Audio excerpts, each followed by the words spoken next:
યુહાનના શુભ સંદેશમાંથી પાઠ અધ્યાય 8 કડી 1 થી 11. સવારના પહોરમાં ઈસુ ફરી મંદિરમાં આવ્યા અને બધા લોકો તેમની પાસે ભેગા થવા લાગ્યા. એટલે તેમણે બેસીને તેમને ઉપદેશ આપવા માંડ્યો. એવામાં શાસ્ત્રીઓ અને ફરોશીઓ વ્યભિચાર કરતા પકડાયેલી એક બાઈને તેમની પાસે લઈ આવ્યા અને તેને વચમાં ઊભી રાખીને તેઓએ ઈસુને કહ્યું, ગુરુજી, આ બાઈ વ્યભિચાર કરતા રંગે હાથ પકડાઈ છે. હવે શાસ્ત્રમાં મોશેએ આપણને એવી બાઈને પથ્થર મારીને મારી નાખવાનું ફરમાવેલું છે. તો આપ શું કહો છો? આમ કહેવામાં તેમનો હેતુ એમની પરીક્ષા કરી જોઈ એમના ઉપર આરોપ મૂકવાને ગાય બહાનું મેળવવાનો હતો. પણ ઈસુ તો નીચા વળીને આંગળી વતી ભોય ઉપર લખવા લાગ્યા. છતાં પેલા લોકોએ પ્રશ્ન પૂછવાનું ચાલુ રાખ્યું. એટલે ઈસુએ ટટ્ટાર થઈને તેમને કહ્યું, તમારામાં જે નિષ્પાપ હોય તે એને પહેલો પથ્થર મારે. અને ફરી તેઓ નીચે વળીને ભોંય ઉપર લખવા લાગ્યા. એ સાંભળીને મોટાથી માંડીને સૌ એક પછી એક ચાલ્યા ગયા અને ઈસુ એકલા જ રહ્યા. પેલી બાઈ તેમની સામે ઊભી હતી. ઈસુએ ફરી ટટ્ટાર થઈને તે બાઈને કહ્યું, બહેન, તે લોકો ક્યાં છે? કોઈએ તને સજા ન કરી? બાઈએ કહ્યું, કોઈએ નહીં, પ્રભુ. ત્યારે ઈસુએ કહ્યું, હું પણ તને સજા નથી કરતો. જા, હવેથી પાપ કરીશ નહીં. આ પ્રભુની વાણી છે. તે આપણો આધાર છે. આજના આ વાંચનમાં આપણે એક બહુ જ સુંદર અને દિલને સ્પર્શ કરતી ઘટના જોઈ.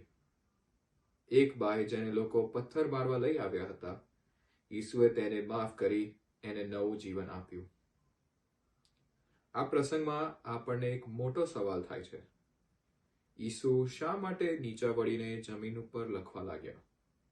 કદાચ ઈસુ એ બતાવી રહ્યા હતા કે ન્યાય કરવો એ સહેલું નથી. આપણે બીજાને ઝડપથી દોષ આપી દઈએ છીએ, પણ આપણા પોતાના જીવન તરફ નજર નાખતા નથી. ઈસુએ કહ્યું, જે નિષ્પાપ હોય તે પહેલો પથ્થર મારે. આ સાંભળીને બધા ચાલ્યા ગયા, કારણ કે કોઈ પણ સંપૂર્ણ નથી. આપણે બધા ક્યાંક ને ક્યાંક ભૂલ કરીએ છીએ. પ્રભુ આ જ કહેવા માંગે છે. બીજાને જજ કરતા પહેલા આપણી જાતને જોઈ લો. ઈસુએ બાઈ પર ગુસ્સે ન થયા. તેઓએ ન કહ્યું કે તે ખૂબ ખોટું કર્યું.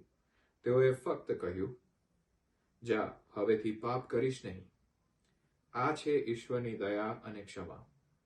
ઈશ્વર આપણને ભૂતકાળમાંથી ફસાવી રાખતા નથી.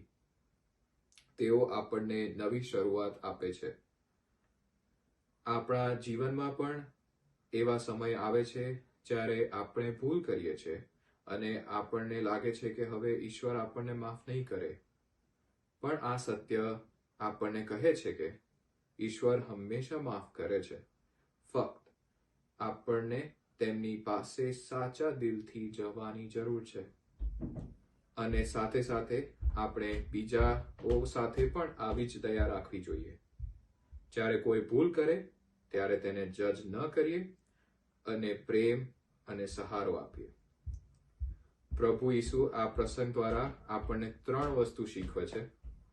ક્ષમા એટલે કે ઈશ્વર આપણને હંમેશા માફ કરે છે.